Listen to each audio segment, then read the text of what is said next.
Hello, everybody. This is the final lecture of Unit 2, and this is actually called paired t-test. Your book calls it t-test for related samples, and just real briefly as a summary, in the previous lecture we went over independent t-test, or also referred to as t-test for independent samples. So in that case, we're always comparing two things in t-test, and that in the case of an independent t-test, the two things we're comparing is the mean on the DV between two separate independent groups.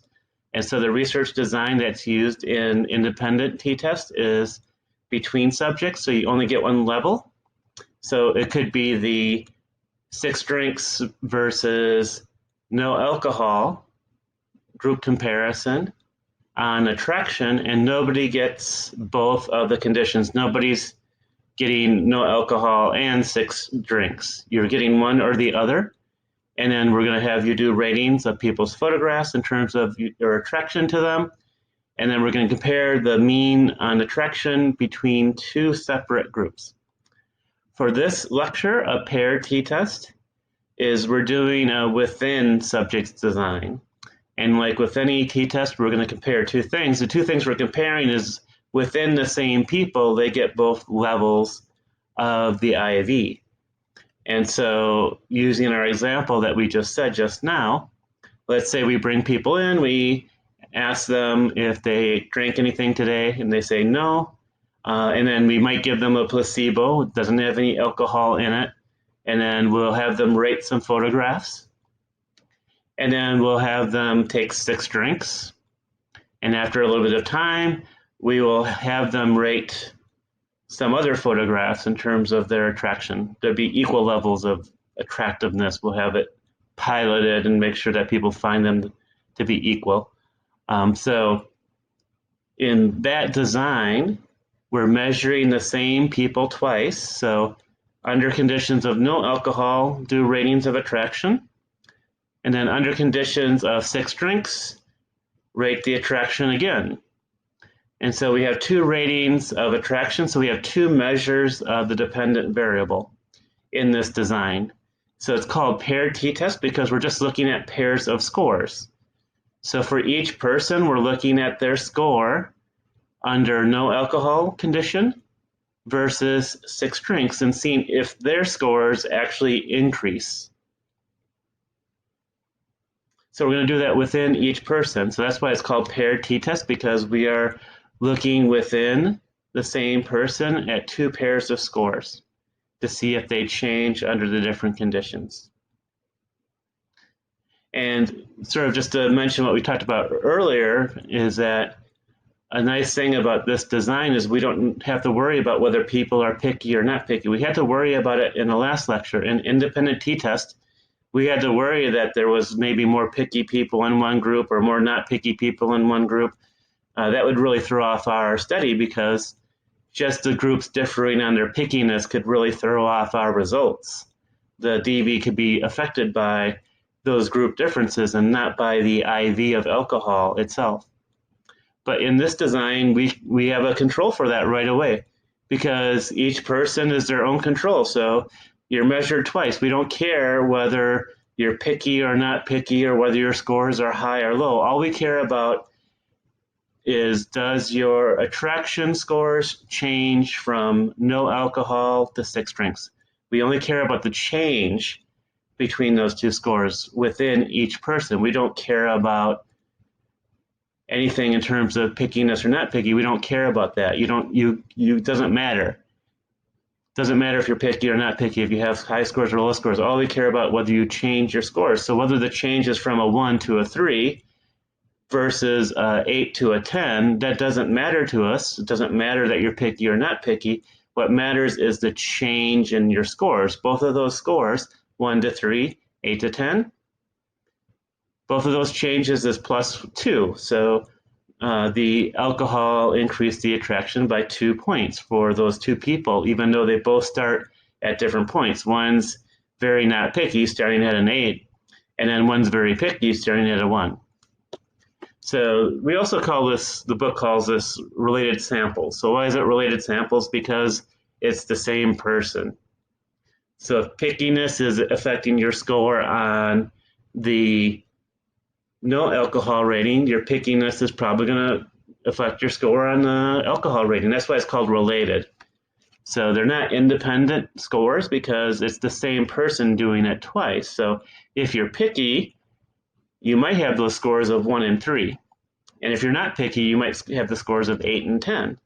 But we don't really care about that. Again, we only care about the change. But that's why we call it related samples, is that those two scores are related to each other because it's the same person that's doing it. So stuff about you will affect both of the scores.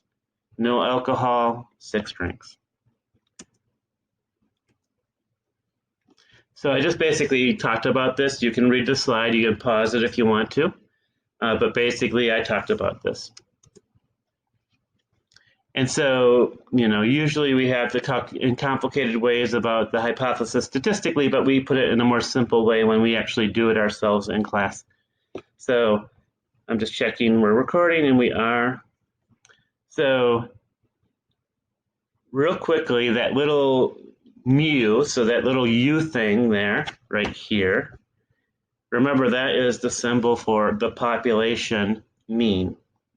So all this is saying is that there's a mean of the difference. So that D means the difference. What does difference mean? Well, we just talked about that. So the difference between alcohol and 6 drinks. I'm sorry, no alcohol and 6 drinks. That's the difference. So if I have a 1 to 3, that's a +2 difference.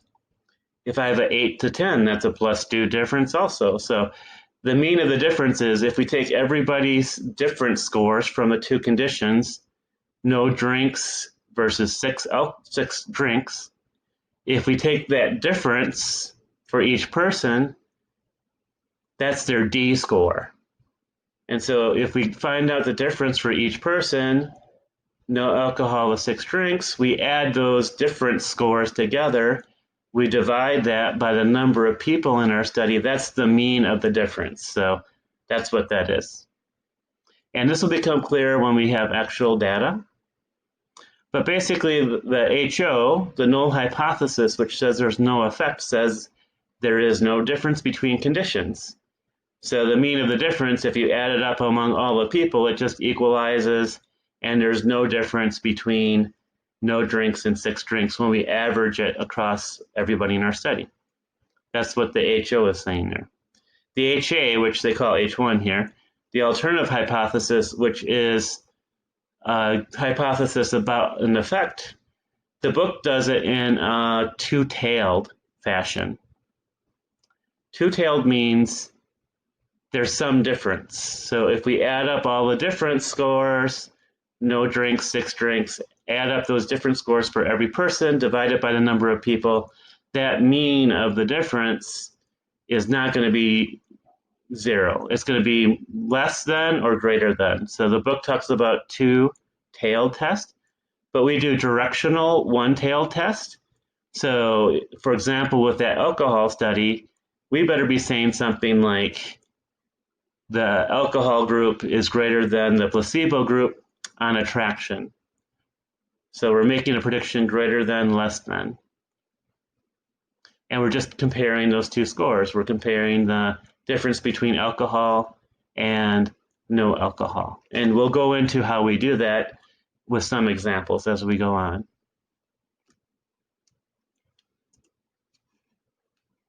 And so this is what I was just talking about. So a directional hypothesis is that we're saying greater than or less than between two conditions. We are going to state it differently than here. Here they're talking about the mean of the difference. We're going to compare the two conditions. So I think that is a little bit more straightforward. And that's how we actually do stuff in research. So I don't think the statistics need to be more complicated than they need to be. And this seems a little bit complicated to me because they're just basically using terms that in the end, when we do research, we don't necessarily talk this way, even though we know the statistics are doing this. But what we're talking about in terms of the regular way that people speak And this stuff that's on this slide, they mean the same exact thing. It's just the one where we use in class, the stuff that we talk about like a real person, it's easier to understand. So let's just do that.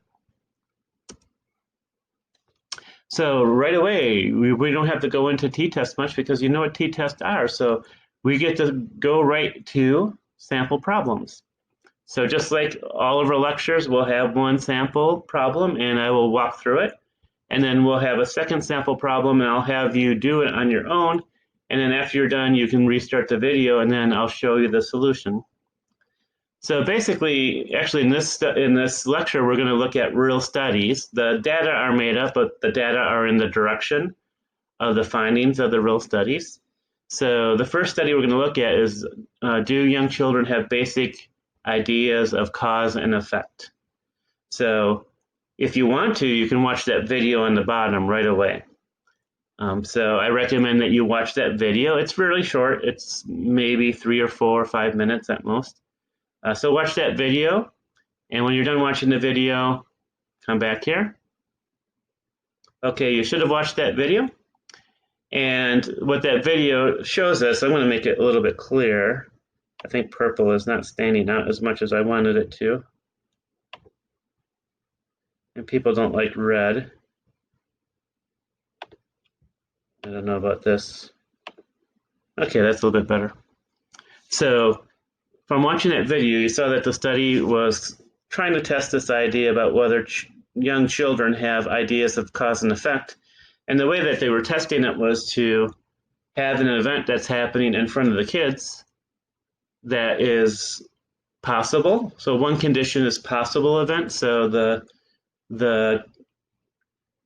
car just sort of passing through when there's no barriers, that's possible. And then you're comparing it to an impossible condition where there is some sort of barrier, the kid sees the barrier, comes out, but still the car barrels through. And then the kid, theoretically, if they understand cause and effect, they would know that that is impossible because it should be blocked. And so the idea is that the dependent variable is looking time, because if something violates the kid's idea of cause and effect, they're going to look longer. If the event is something that the kid doesn't think is so spectacular, they'll watch it, but then they'll, no big deal. But if something happens that's not supposed to happen, then the kid goes, what? And stares longer. And so again, so it's a within subjects test, and you saw that in the video. The same kids are going to be exposed to a possible event or a series of possible events and a series of impossible events. And the dependent variable is looking time. And so let's go on, because what I want to say next is, actually, I will say it right now. And so again, I will say the hypothesis later, but the hypothesis is that if kids have basic ideas of cause and effect, they will look longer, they'll be surprised by the impossible event versus the possible event. So looking time should be greater for impossible versus possible within each of the kids. Not necessarily within each of the kids, but on average, we should see that trend. And the data that you get for a paired t-test will look like this. So you see that the first column says participants, so that means the kids in this case. So this is kid number 1, kid number 2, kid number 3, etc. So these are not data that we'll be computing. It's just telling us this is kid 1, kid 2, kid 3, and there's 7 kids. And then each row is going to tell us for each kid, so participant 1 in this case, time looking at the impossible event, so 5. Time looking for the possible event, 2. So again, we're having each kid, so kid 2, their time for looking at the impossible event, their time looking for the possible event. So each row is each kid, and it's the measure of the dependent variable in each of the 2 conditions, impossible event versus possible event. So you'll be presented data like this. And then the first step you should do, just in case you missed it, so the data would look like that. the first thing you should do with these type of data, if you have a paired t-test, is find the difference. So remember, this is the d. So this is the d. Maybe I'll put that there. This is the d that we were talking about in those formulas before. So we need to find a difference, and we need to do it in the direct. I would definitely recommend to do it in the direction of your hypothesis. So remember, the hypothesis is that if kids have a cause and effect idea, they're going to look longer at the impossible event, which is in this column, than the possible event. So looking time should be greater, according to our hypothesis, in the impossible condition versus the possible condition. And so I put it in a way that we're going to subtract the larger from the smaller in terms of the hypothesis. So again, our hypothesis, our HA, alternative hypothesis, numbers we think, according to our hypothesis should be greater here versus here. So that's the order I'm doing it. So I'm going to take the impossible minus the possible to get the difference. And what will happen is, if it's in the direction of our hypothesis, impossible greater than possible, we're going to have positive numbers in the D. If we have negative numbers, it's going against our alternative hypothesis, because if it's negative, then the possible number is greater than the impossible. So I like to do it this direction, because positive means it's going in the direction of our hypothesis. I'd like to know that. The t will be the same though if you flip that. If you flip it, you'll end up with a negative number if your HA is correct. And it'll be the same exact number for the t. It's just going to be a negative t. So you can really do it either way, but I like to do it this way with the HA direction of impossible greater than possible, because I know positive means it's in the direction of our hypothesis.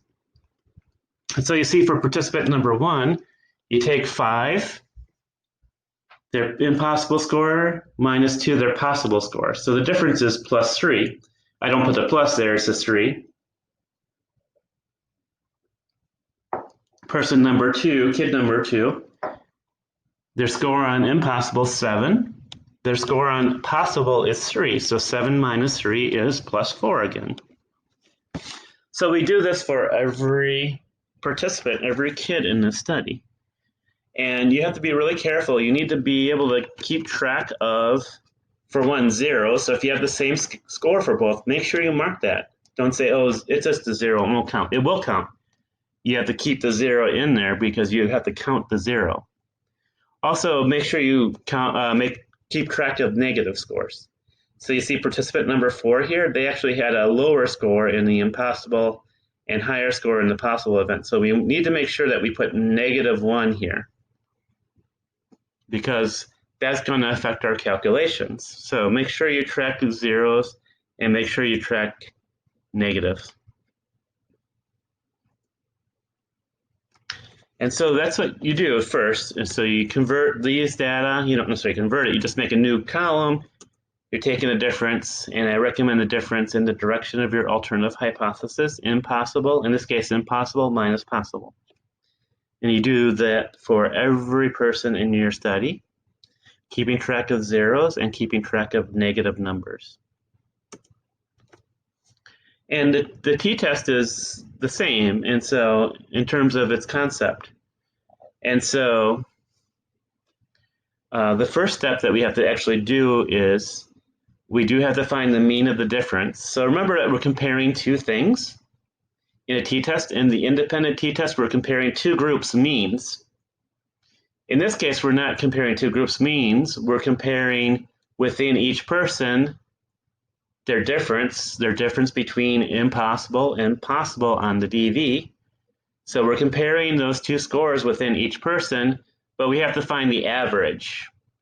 So we will have to find the average, and the average is just like any averages. So the mean of the difference here, it says MD, that means mean of the difference.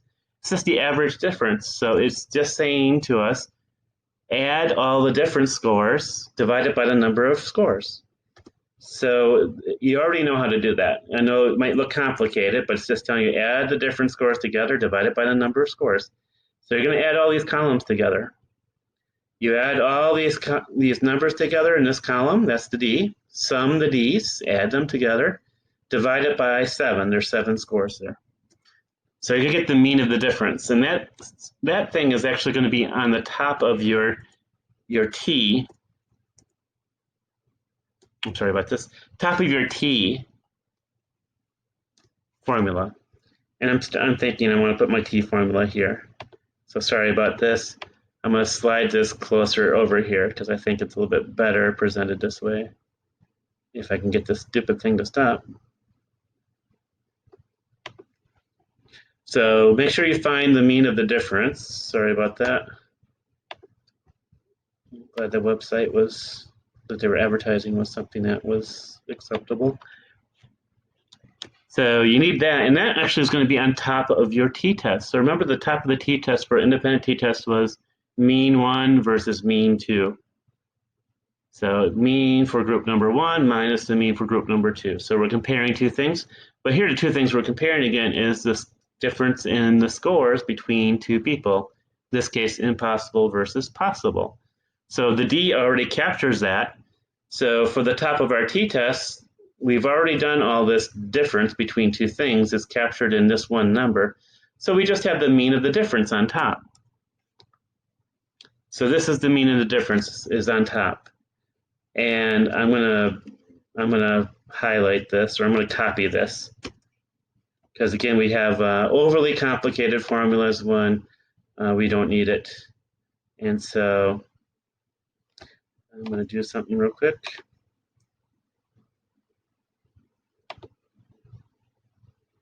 Okay. So I'm going to highlight this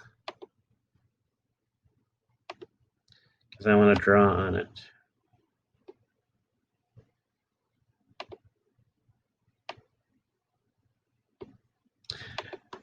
So remember that we had the same problem with the independent t-test formula that you're given because it has something that really isn't part of the formula. Same thing here. It's this part. I've already scribbled it out. I'll erase it again. I'll show you what I scribbled out because I got so angry about how complicated they make things. So remember in the independent t-test formula, we got rid of the last part of the top of the formula because it was the population means. So population mean 1 minus population mean 2. And I told you that under the conditions that the HO is correct, that would not be there. That would equal 0. Same thing for this. If the HO is correct, this is 0, and therefore it doesn't exist.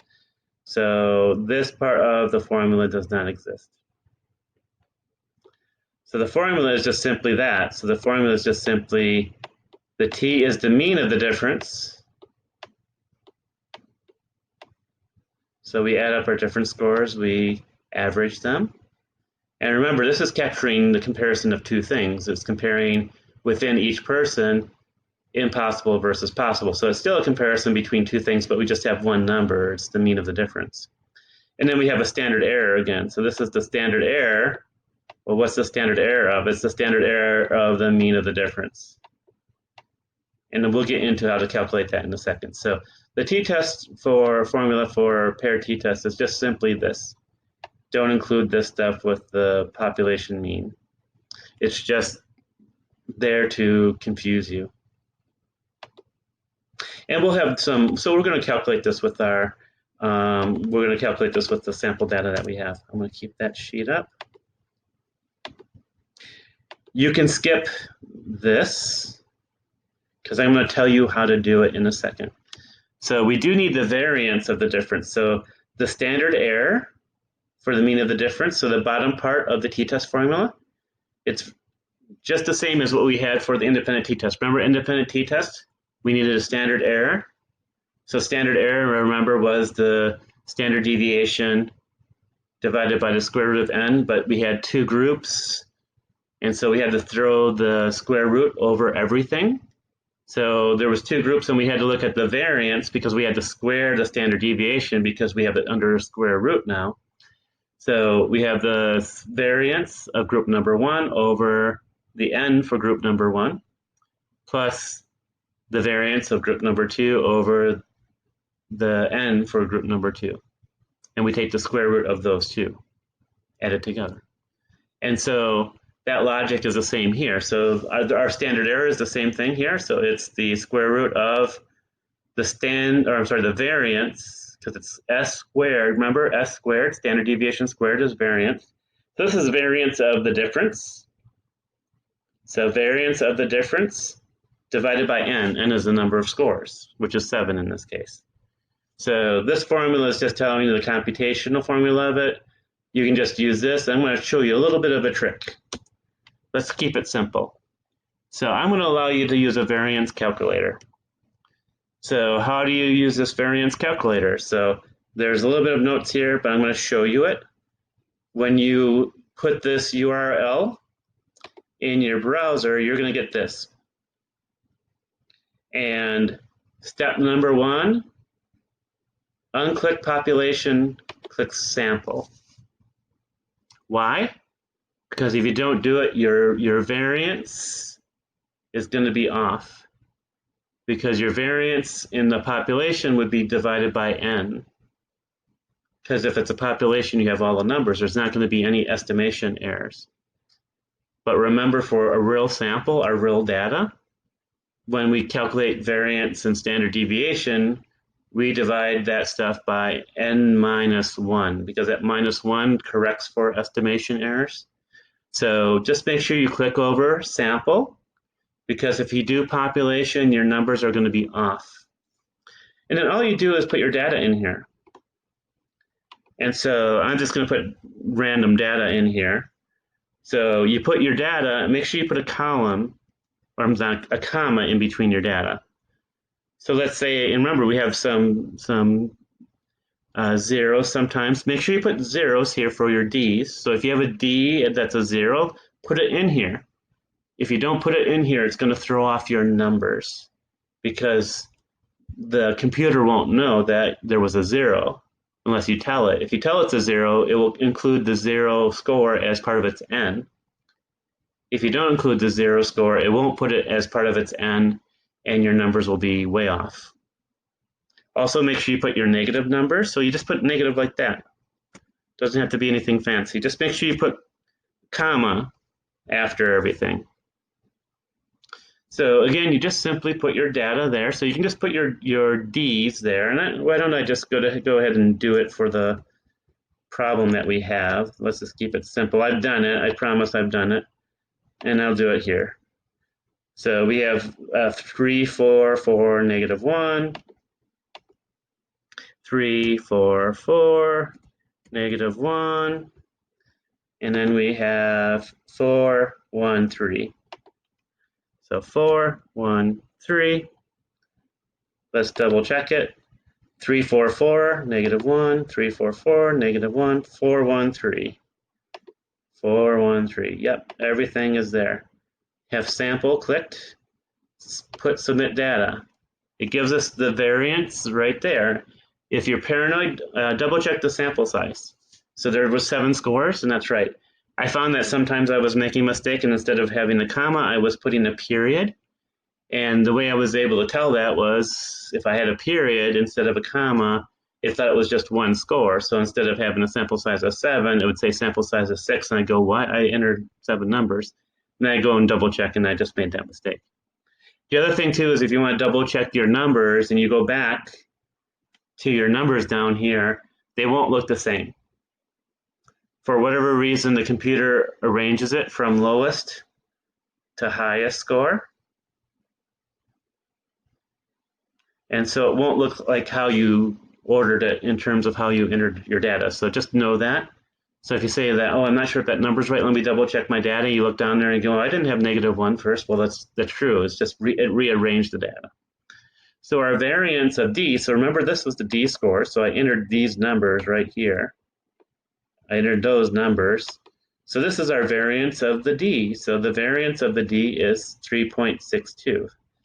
So we could hand calculate that. Remember, the variance is the score, each score, minus the mean. And then you square that difference. You add all those scores or those square differences. on top, and then you divide it by n minus 1 to get your variance. If you want to, you can do that by hand, but you don't need to. You've shown me that you can already do that on the first exam. So we use this to just keep life simple. So why not keep life simple? So the variance, again, of the d is 3.62. Now we can actually calculate our t, because now we know the mean of the difference. We've calculated that already. And we know what the standard error is. We can calculate, we don't know what that is yet, but we can plug in the variance of the d, divide it by n, 7 in this case, and take the square root. So I usually set the table up like this. So remember, I said the table, the first thing I did is I found the difference scores, taking in possible minus possible for every person, keeping track of zeros and negatives. And then if you want to just sort of do it by hand, you could add up all the d scores. So if you add these up, and make sure you make this a negative, so you don't add this, you subtract this. So if you add these scores together, including subtracting this one, the sum of the d is 18. What's the mean of the d? Well, it's 18 divided by 7. There's 7 people there. So 18 divided by 7 is 2.57. You can also do it with your calculator. So I'll show you in a second.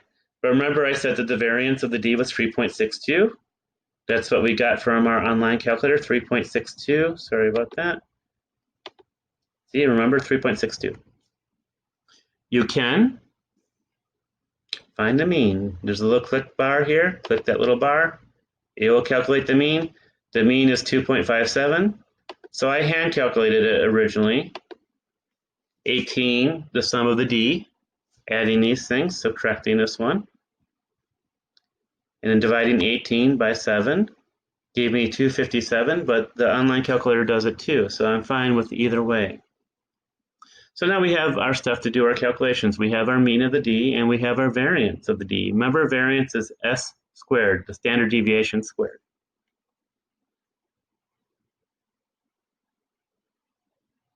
And then the other piece of information we need to know before we start doing our 5 steps of hypothesis testing is the degrees of freedom. So the degrees of freedom is different here. So remember, the degrees of freedom was different for independent t-tests, because in independent t-tests, the idea is that we have 2 populations represented by 2 groups. So the 2 samples, the 2 groups we have are samples from 2 separate populations. So remember, that was when, for example, people who haven't been drinking, how do they act?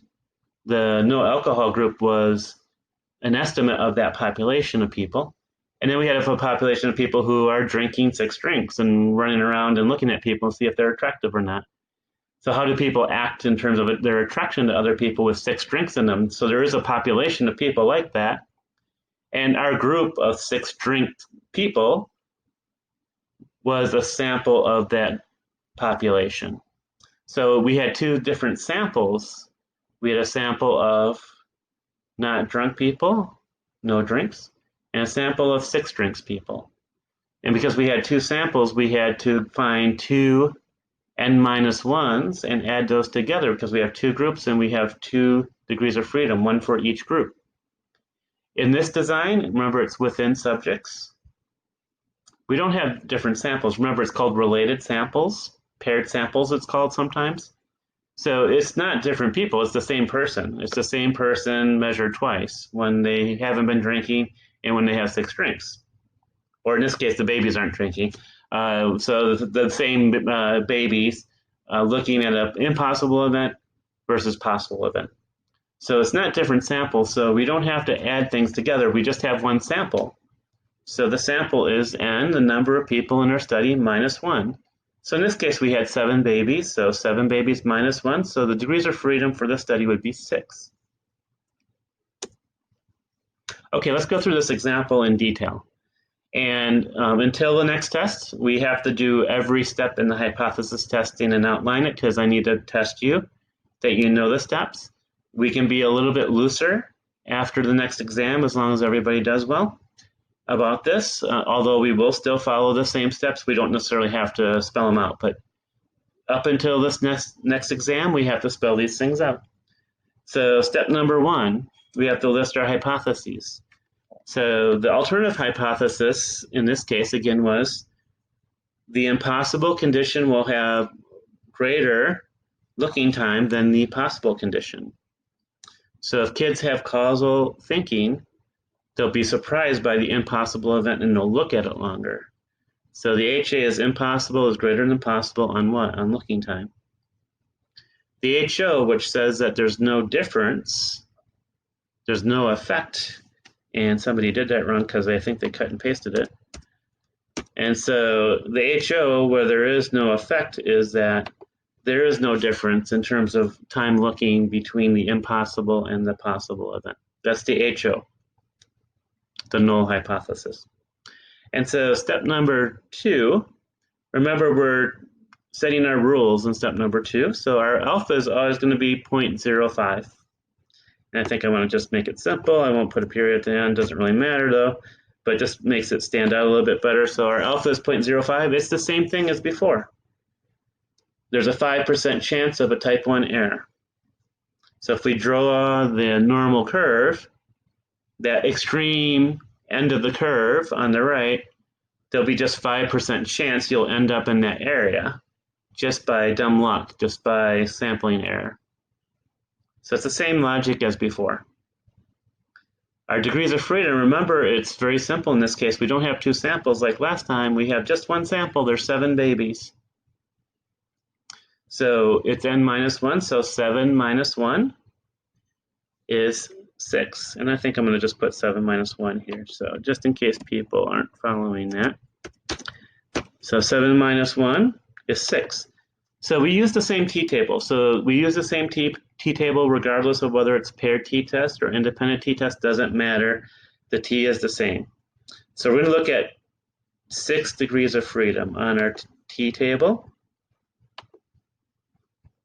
We can actually expand it quite a bit here. So remember, we're doing a one-tail test because we said impossible greater than possible. So we have a direction in our hypothesis, so it's a one-tail.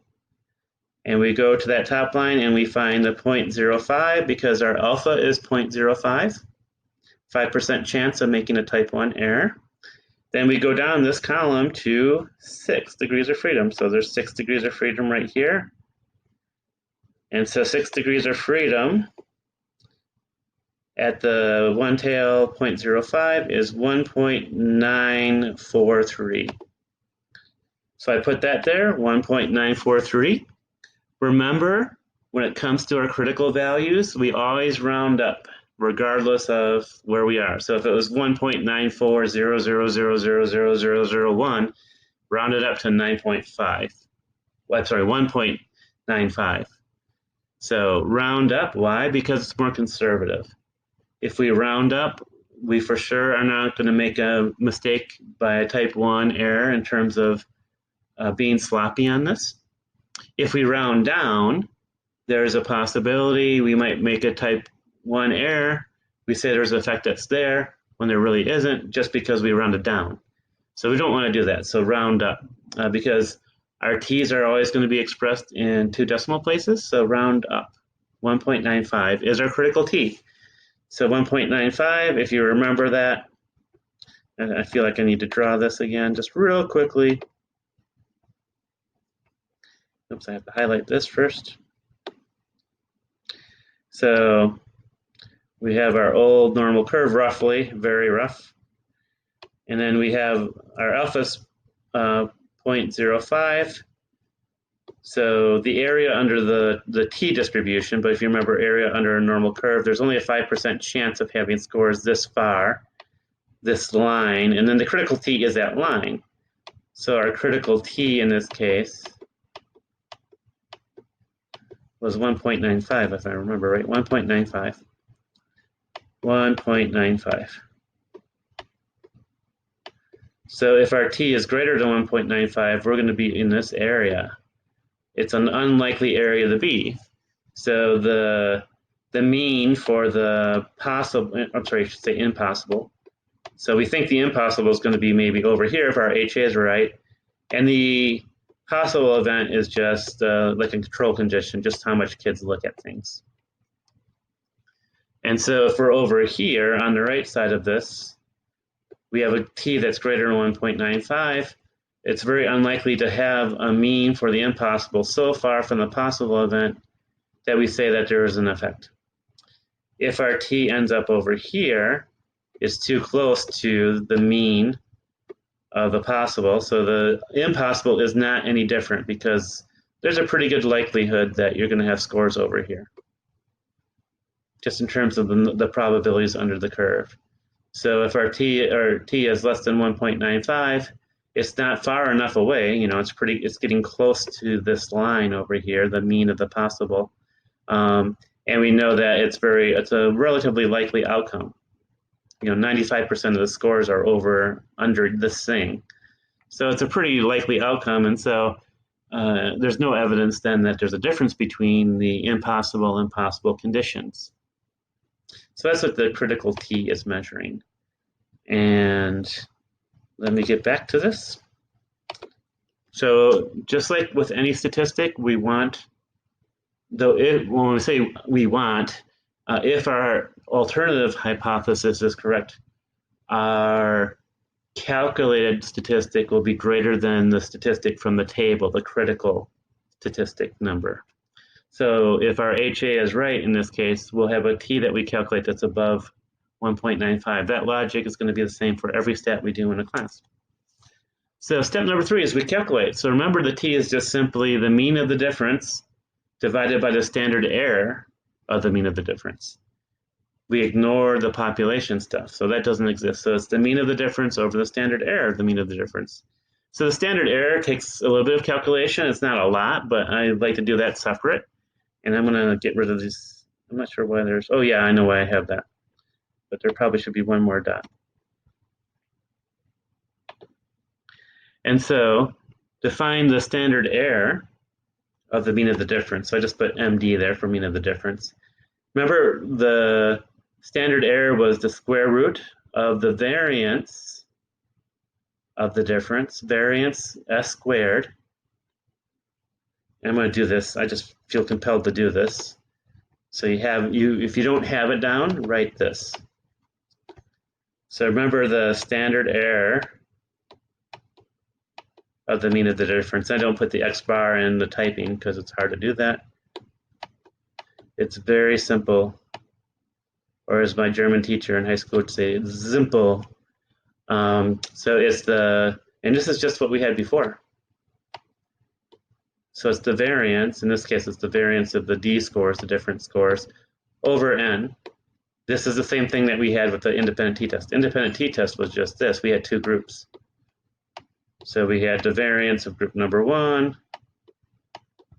over the sample size of group number 1, the variance group number 2 divided by the sample size group number 2. So it's the same thing. It's the variance divided by n. It's just that in the independent t-test, we had two groups, so we had to do it twice. So it's the same formula. It's just that we have this one thing we're looking at. We're looking at the different scores right here. So the variance of the different scores over the number of scores you have, and you have to take the square root of that. So that's just telling you what I'm doing here. So remember, the variance of the difference, which we got from the online calculator, was 3.62. I wrote that down here. That's from the online calculator. So we have 3.62, the mean of the variance of the difference, S squared, the variance of the difference, over N. N was, there was 7 kids. So the first thing you do is you take 3.62, you divide it by 7, and you get something around 0.517. And I put dots there because I kept all the numbers, because it's pretty easy to keep all those numbers. So it goes on for a long time. So 0.517 dot dot dot goes on for a lot of numbers. And then I just took the numbers I had already on my calculator from doing that division, and I took the square root of that number. And the square root of that number is 0.7191. So that's the standard error of our mean of the difference. So our t is simply the mean of the difference divided by the standard error which we just calculated. So remember the mean of the difference, I had that in the table here. The mean of the difference, so if you add these together, you divide it by 7, the mean of the difference is 2.57. So the t is simply the mean of the difference, 2.57, divided by the standard error we just calculated, 0.7191. Our t is 3.57. I think in some ways this is simpler. To me, it feels simpler than an independent t-test. So once you've done the independent t-test, I think this feels easier to me. So our t is 3.57. So step number 4 in our hypothesis testing, we need to make a decision about the HO. And so we calculated a t that was 3.57. Our critical t that we found from the table with 6 degrees of freedom was 1.95. So what we calculated is greater than the thing from the table, so we reject the HO because there is an effect. We cross that line. Remember that imaginary line or that line I drew on the normal curve, which was like a t curve in this case? If we cross that line, we have a bigger t. We're farther away from the middle. It means that we're farther away, so there's a bigger difference between the two conditions, possible and impossible. Also, we're farther away, and it's unlikely to be that far away from the middle just by chance. So we reject the HO, which means that we have evidence for an effect. There's an evidence for difference between the two conditions on the DV. Step number 5, we write it up. And it's similar logic as what we had for independent t-test. So we want to say the two things we're comparing, but in this case, they're conditions, they're not groups. What are the two things we're comparing? Well, what are we comparing on? So what's the DV? And are the groups equal or are they different? If they're different, I should say groups. Which condition? So are the conditions equal or are the conditions different? If they're different, which condition had a higher score or a higher average on the dependent variable versus the other? So those things are same, that same logic. So I'm going to read this without the parentheses. So it sounds hopefully like a relatively simple English sentence. Infants looked longer in the impossible versus possible condition. So what were the two things we compared? Impossible versus possible condition. On what? Looking. Which one was longer on looking? Well, it was impossible is longer than possible. So those things are there in a simple sentence. Make sure that you stick the mean and standard deviations in for the different conditions. So you see there's a mean and standard deviation for the impossible condition. We have a mean and standard deviation for the possible condition. I'm going to let you use the online calculator for that. So this online calculator that gives you the handy-dandy means and variance, you can also click standard deviation. So click standard deviation, it gives you the standard deviation. So just make sure you have the S, the standard deviation, so you can just click it there. So once you put your numbers there, you can get mean and standard deviation. So you can put the numbers for the impossible condition. So you can put these numbers, put those numbers in there. You can find the mean, you can find the standard deviation just by clicking those buttons. Here's the mean, here's the standard deviation. And then you can do the same thing for the other condition. So for the possible condition, I don't like what that just did. There we go. So you can just put these numbers in. This is acting a bit weird.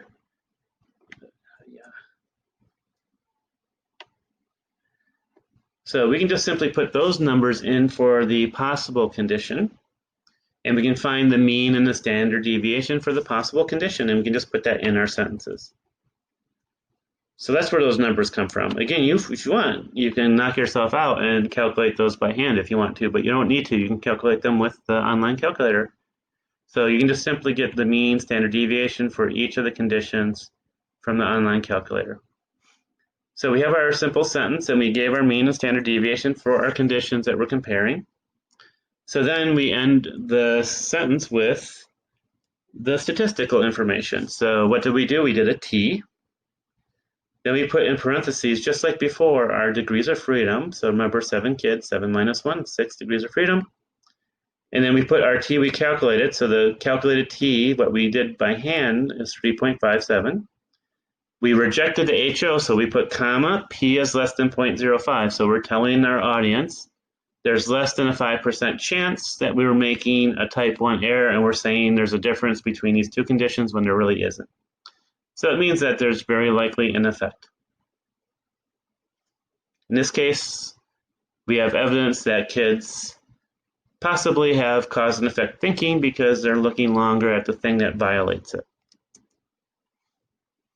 And then we're going to add the effect size and confidence interval for these t's also, for these problems, just like independent t-test. Again, I think it becomes a little bit simpler. So the Cohen's d is just simply you take your mean of the d, you divide it by the standard deviation for the difference scores. So this is almost exactly like the t-test, except we don't want to care about the sample size. So inferential statistics, like a t, we care about sample size because it's about probabilities. Our probabilities are going to change if we have a lot of pieces of information. Our sample size is large. That's going to affect our confidence in our inference. Our predictions are going to be better. If our sample size is small, our predictions are going to be a little bit more tentative because we're not sure, because we're basing our estimates on a smaller set of information, a smaller group of pieces of information. So effect size, we don't care about that. Effect size, we just care about how big is it. And so how big is the difference? Well, we don't know unless we compare it to standard deviation. So remember our z-scores from way back when? We don't know the difference between a score and the mean. We're not sure how good you did on a test or how bad you did on a test unless we standardize it. So it's, again, this logic of you're comparing two things, the difference score is impossible and possible right in there together. We don't know how big that difference is unless we compare it to the standard deviation. And we'll do the numbers in a second. I'm just giving the formulas right now. R squared, again, is a measure of effect size. So it's the same formula as before. So there is an advantage. I think the R squared formula is a little bit simpler. And also it's easier to do because it's the same for both the independent and paired t-test. So it's t squared. And the t, again, is what we calculated, our calculated t. So what we did, what we found. T squared over t squared plus degrees of freedom. The confidence interval has the same logic. So you can ignore this. It's just telling us we're doing a confidence interval for the population. So again, it's just messy, and this is kind of messy. So the confidence interval formula is pretty easy. It's the mean of the difference. So that's the big thing. So we care about the difference between two things, and that's the mean of the difference. So the mean of the difference is on top of the t formula. It's on top of the d formula. It's on top, or it's the first thing. It's the primary thing in the confidence interval formula. So take the mean of the difference, and then we're going to do the plus and minus. So the t, again, comes from the table. So that's what that alpha means. So the t comes from the table. We're going to use the same number that we did before. We're going to use 1.96. We're just going to use that all the same. Some people may be doing and varying that with sample size. We don't need to do that. I want you to get the concept down. So it's going to be 1.96 for all of our problems. And then we take the standard error that we calculated in our t. So our t formula is actually here. This was the top part of our t formula. This was the bottom part of our t formula. And then all we're doing is we're plugging in 1.96. So it's going to be pretty easy because we have all these numbers already. But let's do effect size first. So this is just a reminder of the lines that you draw to say something small, medium, and large for both the d on top and r squared on the bottom. So let's do this with the numbers that we have. So we have an effect size for our first problem, and let's do a Cohen's d. Again, you can do either a d or r squared. You don't need to do both. I'm going to do both just to show you how to do it. So it's the mean of the d divided by standard deviation. So the mean of the D, remember, was 2.57. Remember, we only got the variance, so we got S squared. So we had the variance for our t-test formula. So if we have the variance, we have to take the square root of that to get the S. So our variance was 3.62. That was S squared. To get S, we need to take the square root of that. So it's 2.57, mean of the difference, divided by the standard deviation of 1.90. If we divide those two things, we get 1.35, which is a pretty large effect size. So remember these little numbers here? So it's above 8.8. So we can just add a sentence to our write-up from before. We can just say the effect size was large, comma, D equals 1.35. We can also do an R-square for the effect size. So remember, R-square is just our T that we calculated squared over the T that we calculated squared plus degrees of freedom. So the T we calculated was 3.57. So it's 3.57 squared over 3.57 squared plus 6. So we had 7 kids, 7 minus 1, there's 6 degrees of freedom. So if you take 3.57 squared, so 3.57 times 3.57, that's 12.7449.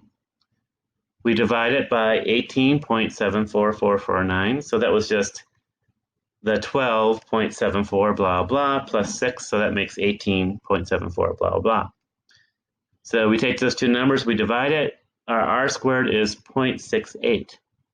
That is a large effect size, so we can write it up. We can say the effect size was large, comma, R squared equals 0.68. I'm going to add this little interpretation. So it's saying that 68% of the variance in looking time, so 68% of the differences that the kids were having just in general, looking at things, 68% of those differences in looking was directly related to conditions. So whether they were looking at the impossible event or possible. So 68% of the variance in the DV was directly related to the IV, the impossible versus possible event. Okay, let's take the confidence interval next.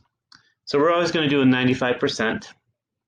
So we're going to take the mean of the D plus or minus the product of 1.96. 1.96 comes from the table. We're just going to keep that constant.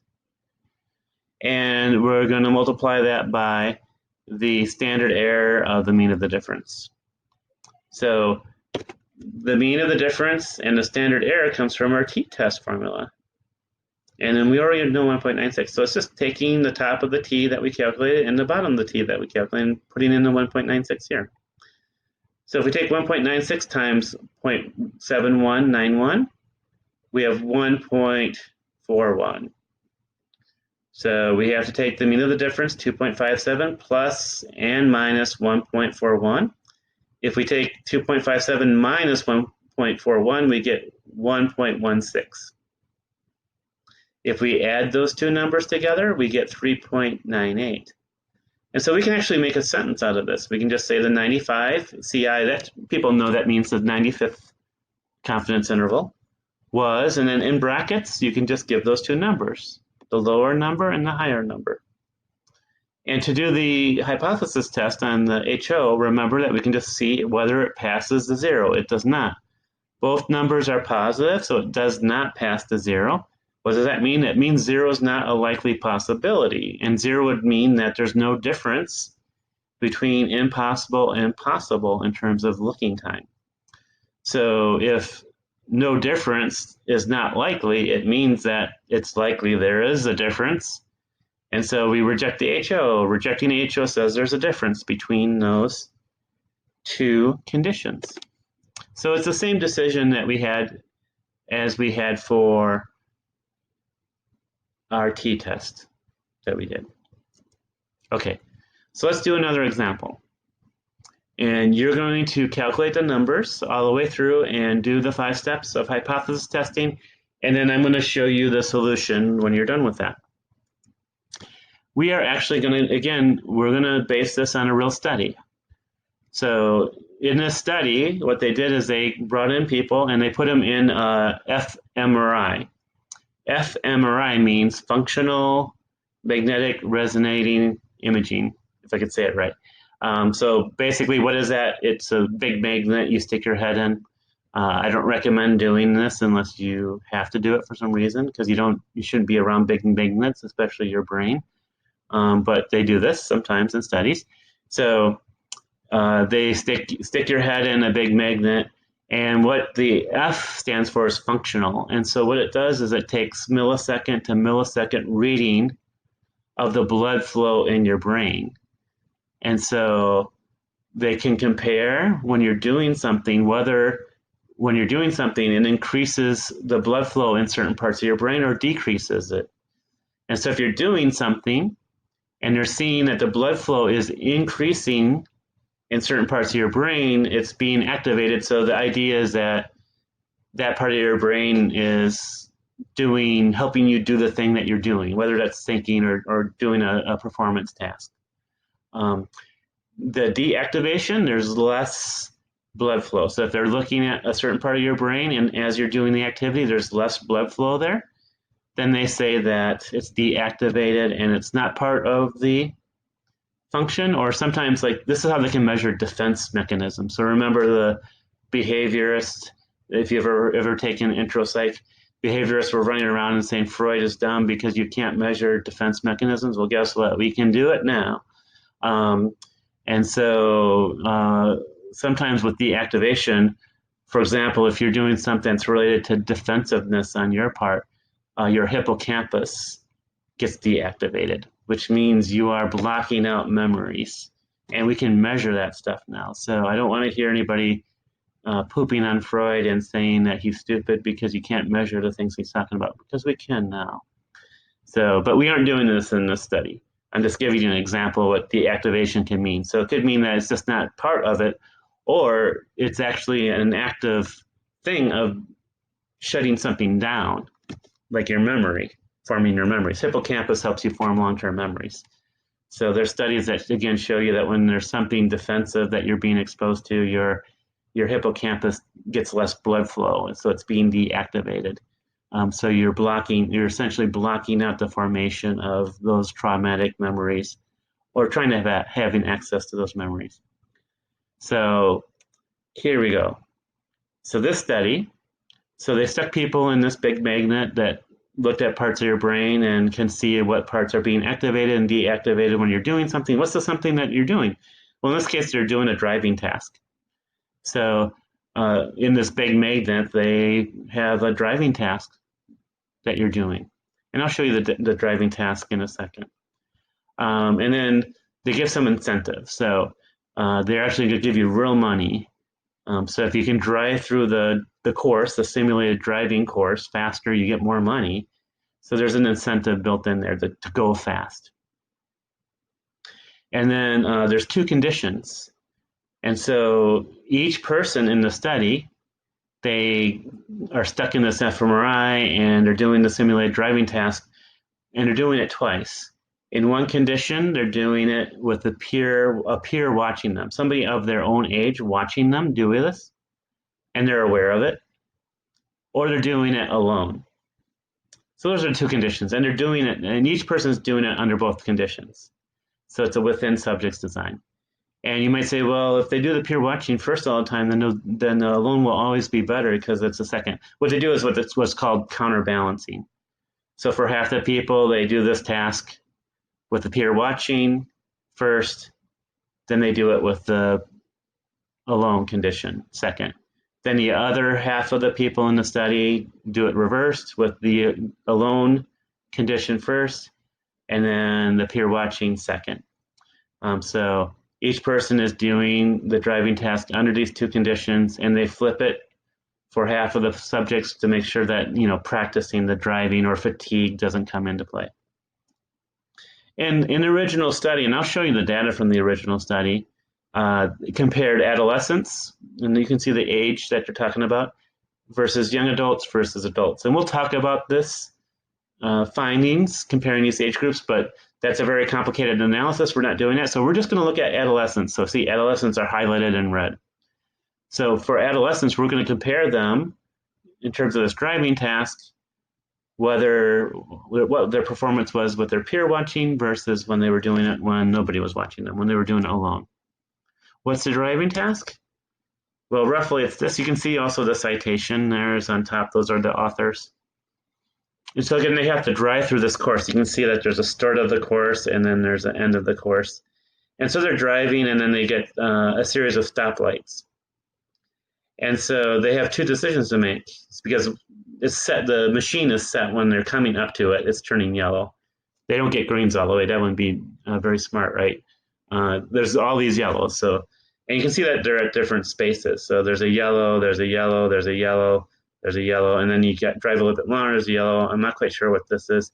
And then there's a yellow and there's a yellow. So it's a little bit of different spaces. So your driving time's a little bit different between the yellows. So you don't get used to, you don't develop a pattern. So you're kind of surprised by it. So you have to make a quick decision. And your decision is either stop. If you stop, you wait. You have to wait for 3 seconds, but you're safe.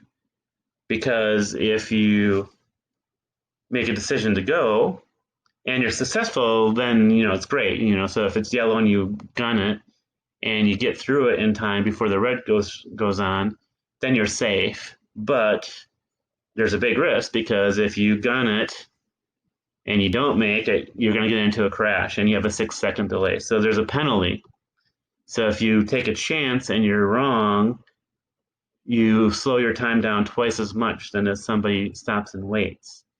So that's your decision. Do I stop, knowing I have a delay for 3 seconds, or do I gun it, knowing that it could help me, or if I mess up, it's going to really set me behind?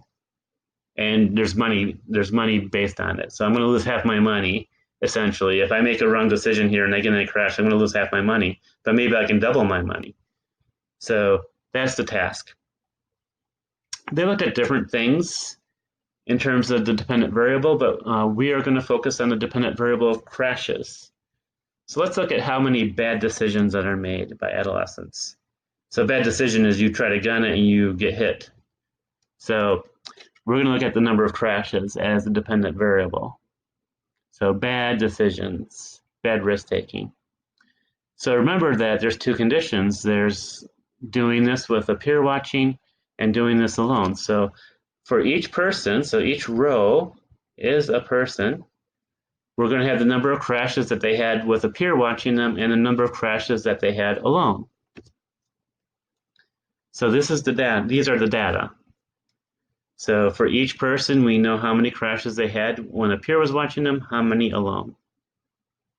And I'll tell you what the hypothesis is. The hypothesis was that adolescents would make poor decisions in terms of risk-taking when they were around a peer, another adolescent, versus alone. So again, that was the hypothesis, so I ordered it where I thought there was more crashes here versus here. So go ahead and pause the video and go ahead and go through the 5 steps of hypothesis testing for these data.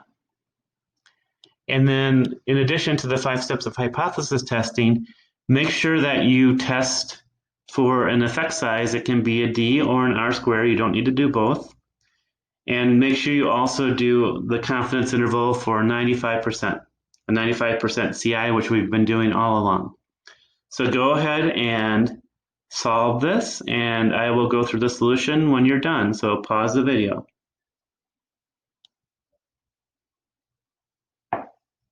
Okay, so hopefully you've done it already. And I've already said this, so your first step is to find out the Ds, so the difference scores. So find out the Ds, the difference scores. So it's the peer minus the alone, because that's the direction of our hypothesis.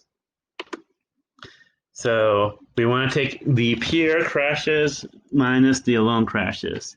If you did it the other way, you'll come up with negative. It'll be the same numbers, but I just don't want people to have to do that mental arithmetic, that negative is positive and positive is negative. Let's just keep positive, positive.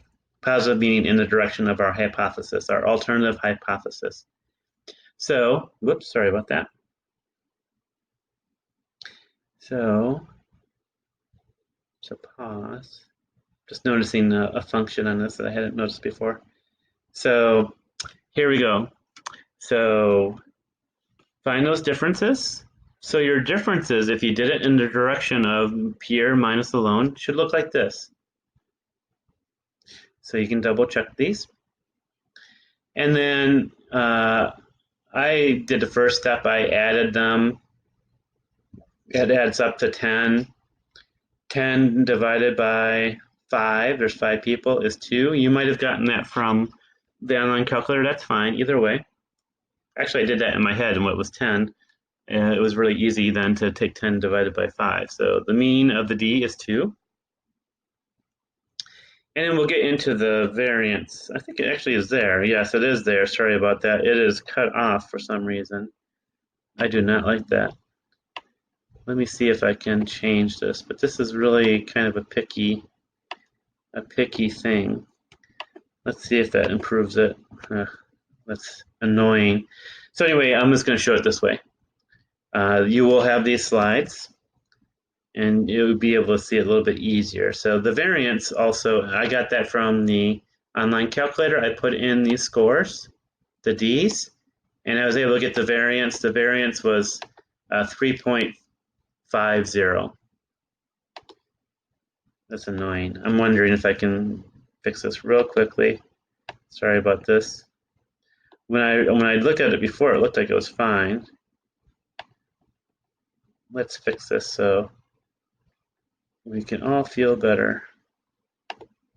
Okay, I feel better now. And let me save that. So again, the variance of the D is I just put in the scores here on the online calculator. So the variance of the D was 3.5. So we are well on our way. So I do that first usually, and then I go ahead and start doing the hypothesis testing. So step number 1, our HA and HO, our alternative hypothesis, which is what our research is stating, is we think that adolescents are going to have more crashes, make poor decisions, poorer risk-taking decisions when a peer is watching them versus when they are alone. So number of crashes, again, what we're comparing them on. So the HO is that there's no effect. So the two conditions, peer watching them and alone, they'll be equal in terms of those bad risk-taking chances, which are number of crashes. Step number 2, our alpha is always going to be 0.05. We have a 5% chance of making a type 1 error. Our degrees of freedom is, there's 5 adolescents, so 5 minus 1. Our degrees of freedom is 4. We go to our table right here. So remember, one tail, our alpha is 0.05, and we're looking at the 4 degrees of freedom, which is right here. I hope you can see that little thing there. And so we should be in this area of 2.132. That's what I wrote down there, 2.132. With these critical values, we always round up because we don't want to make it easier to cross the line because we can make a type 1 error because of that. So we make it difficult. So we round up to a higher number, 2.14. That's our critical T at 4 degrees of freedom. Then we calculate our stuff. So the T is the mean of the difference divided by the standard error. We do the standard error first. The standard error is the variance of the difference. Remember, the variance of the difference from here, from our online calculator, is 3.5. So it's the square root of the variance of the difference divided by the number of people we have. So variance of the difference, how many people, how many scores? 5 people. So that's 0.7. We have to take the square root of that. So our standard error is 0.8367.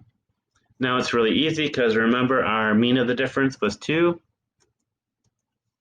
So our mean of the difference 2 divided by the standard error, which we just calculated, the T comes out to be 2.40. Now we can test our HO. So I'm going to change this. I don't know if I changed another one. This is just an indent, but I don't want it to look like it's a negative. But it doesn't matter. If you flip the scores and you took the alone minus the peer, you would have a negative, and you could do the same decision. But I just want to be pure with what we did. So our t was 2.40. That is greater than our critical t from the table, which was 2.14. So we reject the HO. So there's evidence of the effect, even though we only had 5 people. So we're still getting an effect even with a very small sample size for our own study here. So I don't want to give you a lot of data, right? You don't want to do the D for like 50 people. It'd take you not forever. It would take you a long time though. So I keep the number small. Keep it simple. So if you can do it for 5 people, you can do it for 50 people. You can do it for 500. So why do that? And step number 5 for hypothesis testing, do the write-up. So again, do the simple sentence, and you want to say what the 2 conditions are. What are you comparing the 2 conditions on the DV? Was there a difference? If there is a difference, which one was higher on the DV?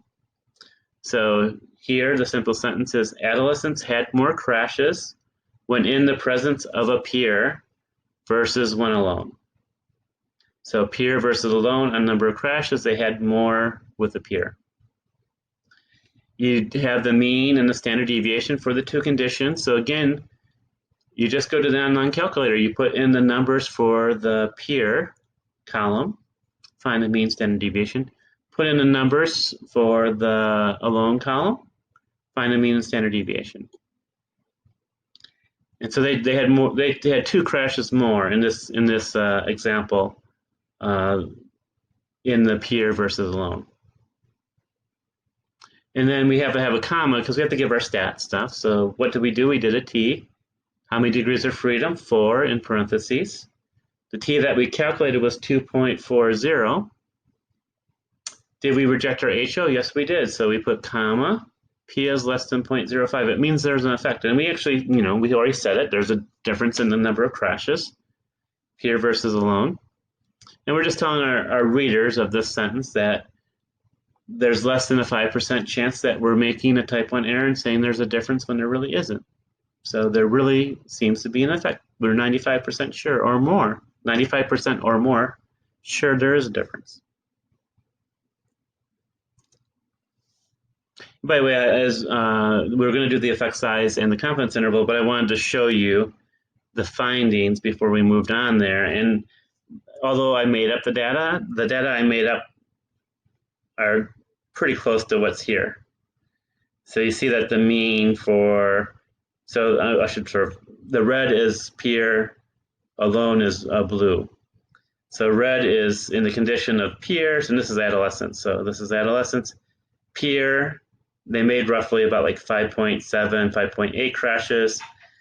When they were alone, they made around 3.7, 3.8 crashes. So that's pretty close to what the data that we had said. And it looks like the standard deviations maybe about around 1, plus or minus like 0.2, 0.1, which is what we had for our standard deviation too. So I tried to have our made up data sort of reflect the actual data from the study.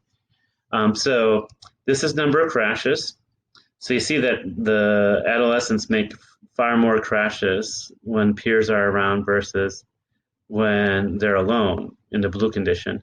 So the presence of peers make adolescents make more risky decisions, bad risky decisions oftentimes. Does it also apply to young adults and adults? No. In fact, it might not be statistically different, so I'm not sure if these are different. I don't think this is, and I'm not sure if these are. It actually makes slightly less mistakes when appears there. So maybe adults and young adults are thinking, I don't want this person who I know think I'm crazy and I'm driving through the red lights all the time. So I want to act a little bit more cautious when they're looking at me. But it might not be a big difference. This is a pretty big difference here. And then I had another DV. So this is like percent of risky decisions. So if you look at their behavior and how close they are when they actually gun it, and remember there's a number of stoplights. So they're looking at the percent of stoplights that they're gunning through and making bad decisions.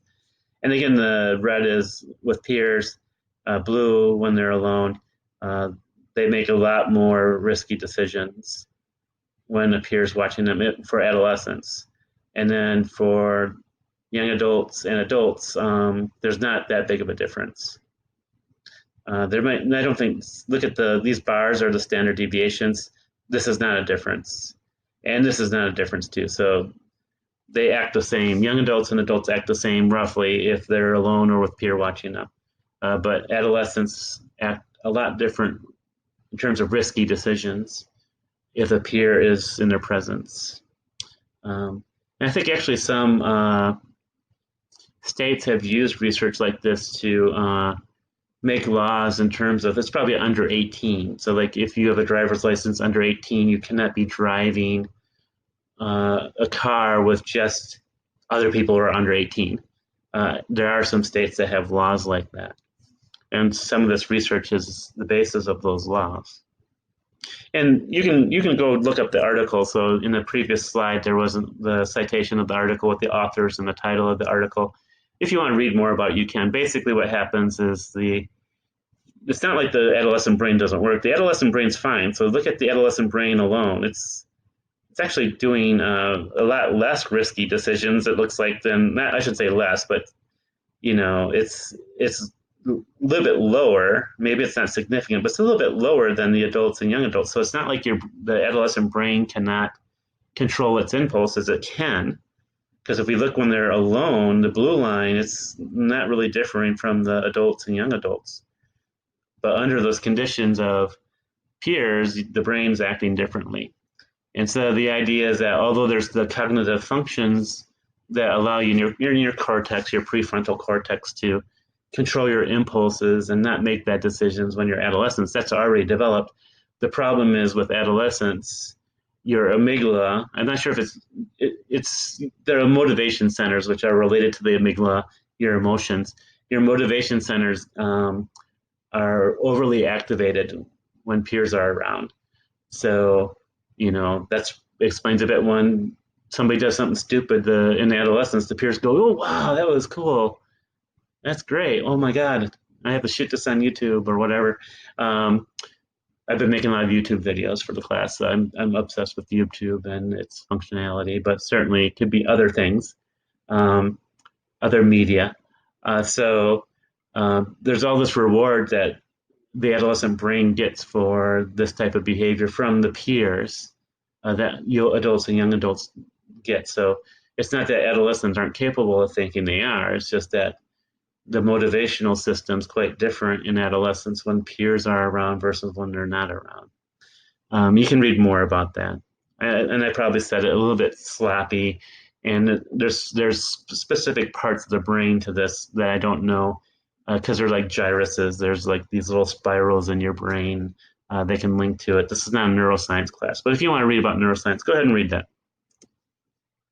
So real data we're looking at in this lecture. So let's look at the effect size. So the effect size, which actually will be very close to what they found in the study, because the effect size doesn't care about the sample size. It just cares about the mean of the difference divided by the standard deviation. So just like any difference that we have, like in our z-scores, we don't know how big that difference is unless we compare it to something. That something is the standard deviation. So the mean of the difference was 2. So going down here, our variance of the difference was 3.5. So we have to take the square root of that to get s. So variance is s squared. To get s, we take the square root of s squared. So 2 divided by 1.8708, which is our standard deviation for the different scores. Our d is 1.07. So the effect size was large, comma, d equals 1.07. Or you could have done r squared. So it's the t that we calculated square over t squared plus degrees of freedom. The t we calculated is 2.4, so it's 2.4 squared divided by 2.4 squared plus degrees of freedom, which was 4. There's 5 adolescents. 5 minus 1 is 4. So 2.4 squared is 5.76. We add 4 on the bottom, which is 9.76. Our r squared is 0.59. So we can write a sentence now, and we just say the effect size was large. R squared equals 0.59. What does that mean? It means that 59% of the variances, the differences in our sample, in terms of the differences in the number of crashes people had, 59% of those differences were directly related to the condition of a peer watching you versus alone.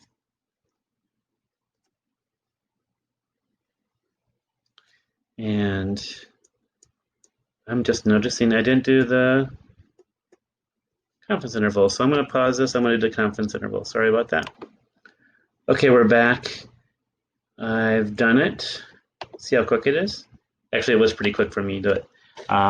It was a split second for you. So we did a 95% confidence interval. So we take the mean of the difference plus and minus the t from the table, which is 1.96 always for our t problems, times the standard error. The mean of the difference and standard error comes from the t-test formula. Top of the t-test formula is mean of the difference. Bottom part is the standard error. So mean of the difference was 2 plus or minus 1.96. That's the t from the table. That does not change. And we take that 1.96, we multiply it by 0.8367. That was the bottom part of our t-test formula earlier, the standard error. So we have 2 plus or minus 1.64. 1.64 is the product of 1.96 times 0.8367. So if we take 2 minus 1.64, we get 0.36. We add 2 to 1.64, we get 3.64. So the confidence, the 95 CI, the 95% confidence interval was, you put it in brackets, 0.36, comma, 3.64. We can test the null hypothesis because we can see whether we pass through the 0 in our interval. We do not. They're both positive scores. So we don't pass through the 0. It means that 0 is unlikely possibility. What is 0? 0 is the mean of the difference. So when we look at the mean of the difference between the peer versus alone, it's unlikely probability that that mean of the difference would be 0. So because that means then it's an unlikely possibility that that would be 0. 0 would mean that there's no difference, there would be no effect. Therefore, we reject the HO because it's very likely that there is some difference. We aren't crossing 0, so 0 is not a strong possibility.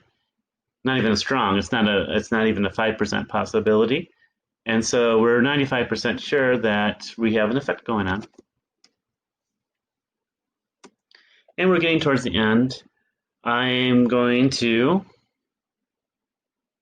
just go through this quickly. This is not super important, but this is really simple. This is the t-test formula.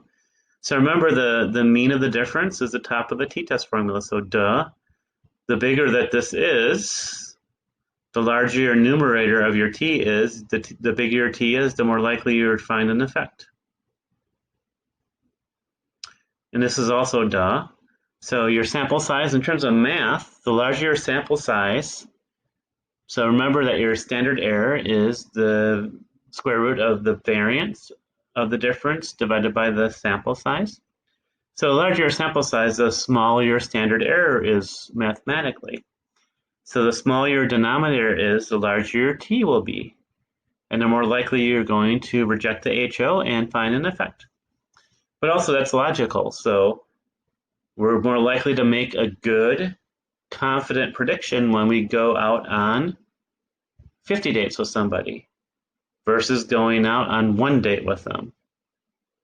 So more pieces of information, you have better estimates, you make better predictions, therefore we can make more confident conclusions about something. We can make better inferences. In the case of statistics, making an inference about a population based on a sample. And then the last thing here is the larger the sample variance, so remember that is the S squared. So that's the denominator. So remember again, the standard error is the square root of the S squared, the variance of the difference over the sample size. So if you have more variance, your denominator is going to be larger. Your standard error is going to be larger. So you're going to have a smaller t. The smaller your t, the less likely you're going to reject the HO. You can't be as confident. think about this conceptually in real life. So we'll go to the dating thing again. So let's say that you are dating somebody and they act the same all the time you see them. Whether it's the first date or 50th date, or whether it's the first hour you spent with them or the 1000th hour that you spent with them, they act pretty much the same. They don't vary in their behavior. Can you make a good prediction about them? Whether it's a prediction of, yes, thumbs up, they're great, I want to be with them, or thumbs down, this is not good for me. You're going to make a better prediction because they're pretty stable. They're not changing their behavior. So the standard error, the denominator is smaller in that case, and you are more likely to make a good decision. But let's say they change their behavior. They act differently every hour. The clock ticks and they change their behavior like that. Can you make a good prediction about whether you should be with them? Not really. It's a lot more difficult, right? Because they're changing their behavior a lot. Somebody's changed their behavior a lot. We can't make a good prediction about them. So therefore, our standard error goes up. Our t goes down. We're less likely to be able to make a good prediction in that case. And by the way, as I'm talking about this is a pattern that some people have in their relationships. And we might talk about this later in some lectures. It's called preoccupied. So people who are obsessed with relationships and are very emotional, are jealous. So if you've been in a preoccupied relationship, they're texting you all the time. Who are you with? Are you thinking about me? They're always jealous. They're concerned about how much you love them. They might ask you constantly, do you still love me? How much do you love me? They need that reassurance all the time. So as I was talking about this standard error concept in terms of dating, they're really bad when there's a lot of variance, because they could have a partner who's very unstable and they will latch on to the 2% of things where the person acted nice to them. 98% of the time, the person might act horribly to them. But that 2% they cling on and say, oh my gosh, this is really them, the 2%. It's like, no, I think the 98% is really more like them. So anyway, that's a little bit of a footnote. Gives you a little bit of content beyond just the stats. It'll help you remember the stats. And so just real quickly, we want to talk about the comparison between and within subjects. I'm not sure if we talked about this a lot when we talked about the methodology a few lectures ago. But basically, this repeated measures design, they call it repeated measures here, but we call it within subjects. So like the peer t-test, so if we're doing something twice with somebody, so we have the same person appears watching them versus doing it alone. Same person does it twice. Some advantages of that design over the independent T design, which was between subjects, where we have two separate groups and nobody repeats the conditions. So if it was a between subjects design independent t-test, it would be half our people would have to do it alone, half our people do it peer watching. So comparing the within subjects that we just did, same person does it twice, versus the between subjects from the independent t-test, it's better because it requires fewer subjects. So we need twice as many people at least in terms of this t-test stuff.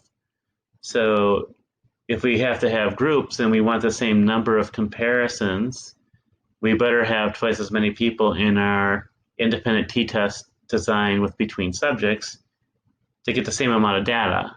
Because remember, for the within subjects that we're talking about in this lecture, we get twice the bang of the buck, right? So for each person, we get 2 pieces of data.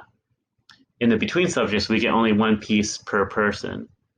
So we get twice as much data from the within subjects. So we need fewer subjects because of that.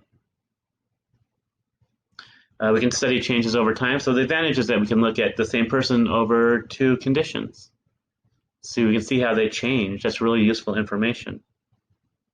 It reduces the influence of individual differences. So, for example, if we were doing the within subjects of the no alcohol and 6 drinks and how that's relating to attraction, that pickiness thing that we've been talking about, that individual difference. Some people are picky, some people are not picky. That would influence the DV. We don't have to worry about that in this design. We don't care where you start. We don't care if you start with an 8 or you start at a 1. Doesn't matter in this design. We care whether your score goes up 2 or not. Does it go up 2? Does it go up 3? Does it go up 1? Does it not change? So it's the different scores that we care about. We don't care where you start. We just care about the difference.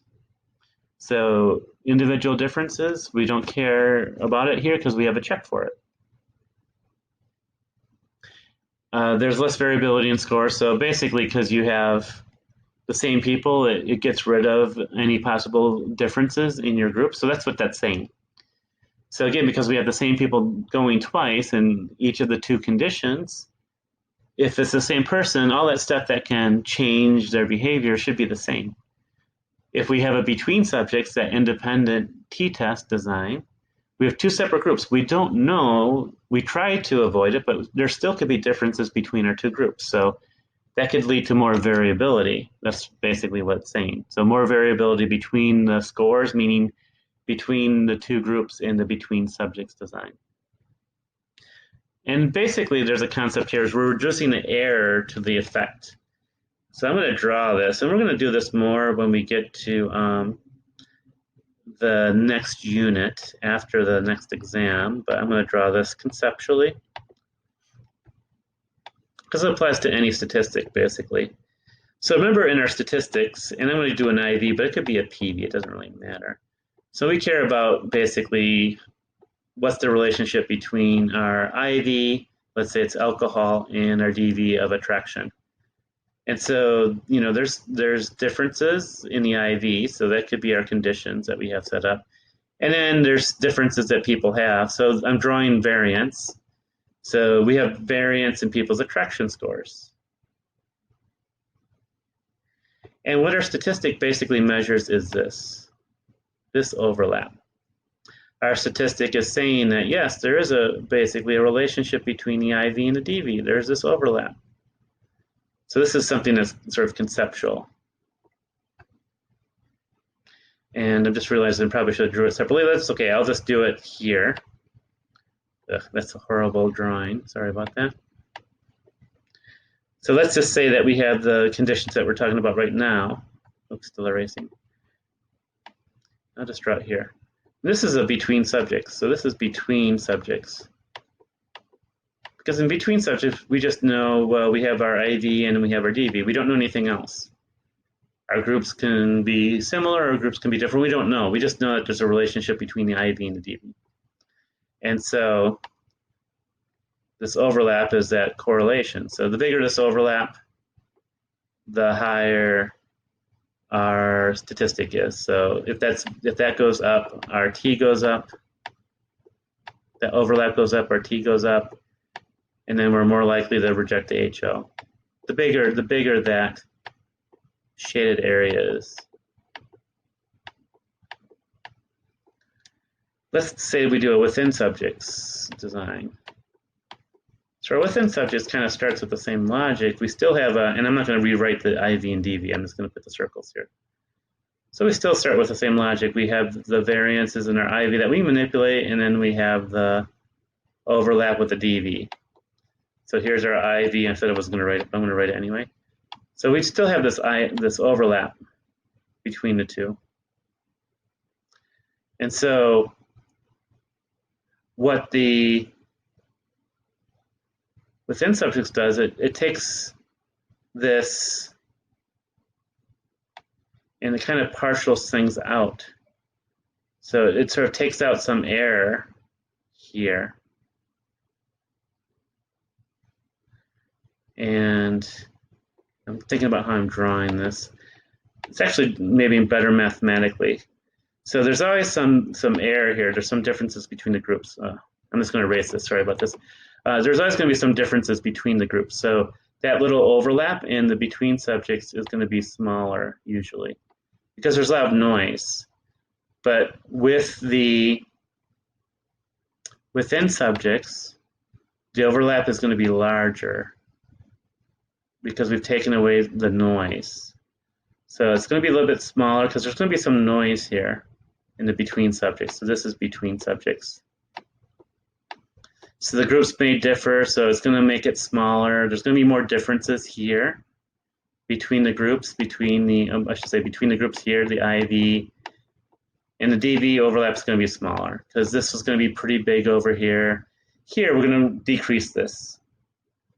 The differences that can affect this overlap get decreased. We actually take out some of this variance. Remember, the variance is smaller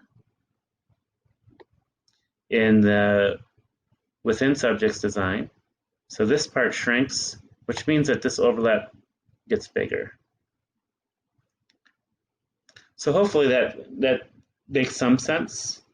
And for the t-test, it's basically you're shrinking this part of the IV because the IV here, your groups could differ a lot between your groups in the between subjects design of the independent t-test. Here, your groups aren't going to differ that much, which means that it's going to have a better overlap with the DV because you don't have error. This is called error. This part of the circle where people are differing in weird ways, your groups are differing, but you don't know what's going on, it's called error. This reduces the error. So that's the big thing, is within subject has less error. Why is there less error? Because you get rid of the individual differences that would be captured in your IV here, but aren't in the IV here. So the pickiness, for example. So the pickiness and not picky in the attraction studies, it is still going to show up a bit in your between subjects design. You have two separate groups, they're not going to be equal on that unless you do matching. But for the within subjects design, so this is within, you get rid of that error due to the pickiness versus not picky because you're measuring the same people twice, so you've already controlled that. So your error is smaller. And so when your error shrinks, what does that mean? It means that your T is going to increase. You're going to be more likely to reject the HO. So what I'll say about this is a little bit conceptual. This is just foreshadowing of what we're going to talk about after the exam. So what I'll say is if you didn't quite catch this conceptually, that's okay. I'm just planting a seed in your brain, and I hope it will germinate when we get to our next unit. So this is what this is saying. It's reducing the error. It's reducing the error because we're reducing the individual differences of things like picky, not picky, in attraction. Disadvantages, we already talked about this. So there's things we call order effects. So this first one is more about if you do repeated measures over a long period of time. So let's say you measure somebody on one day and then you could bring them back next week, or you bring them back a month later. That a lot of things can happen in their life, and that could affect the scores. I mean, that's probably not a good design. But in a more controlled setting where you actually have people doing it within a limited time period, and they don't leave and have stuff happen to them, like the driving study. So for sure, the driving study with the adolescents, they did that all at one time, and also the baby study. So the babies didn't come back 5 weeks later and do the other condition. They did both the possible and impossible in one setting. Makes sense. So in those cases, we care about order effects. So I talk about order effects with the driving thing. So the driving thing, we don't want them always doing one condition first and then the other, because they might get tired driving, or they might get better, they get better practice. So you want to do what's called counterbalancing. So half the people do the driving task with the peers first and then alone second, and then the other half alone first, peer second. So if there's any stuff going on in terms of order that you're getting tired or you're getting better at practicing doing this task, it's balanced between the two conditions. Same thing for the babies.